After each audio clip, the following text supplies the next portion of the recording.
আসসালামু আলাইকুম।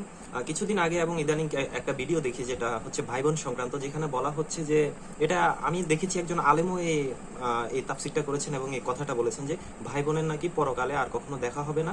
দুটো কথা হয়, একটা হচ্ছে যে ভাই বোন যখন কথা বলে তখন নাকি সময় থামিয়ে দেওয়া হয়, ফেরেশতারা সময় থামিয়ে দেন এবং তাদের পরকালে আর কখনো দেখা হবে না।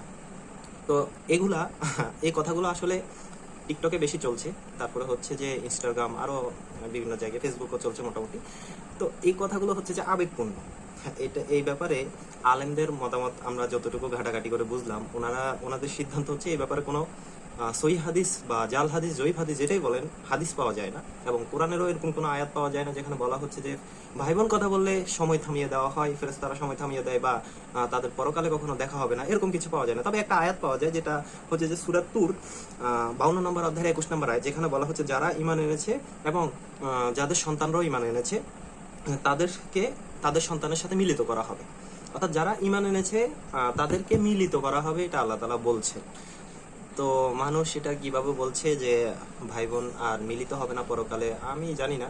এগুলো আসলে আবেগপূর্ণ কথা ছাড়া কিছুই নয়, বাস্তবিকভাবে এর কোনো সত্যতা নেই। আশা করি সবাই বুঝেছেন। আসসালামু আলাইকুম।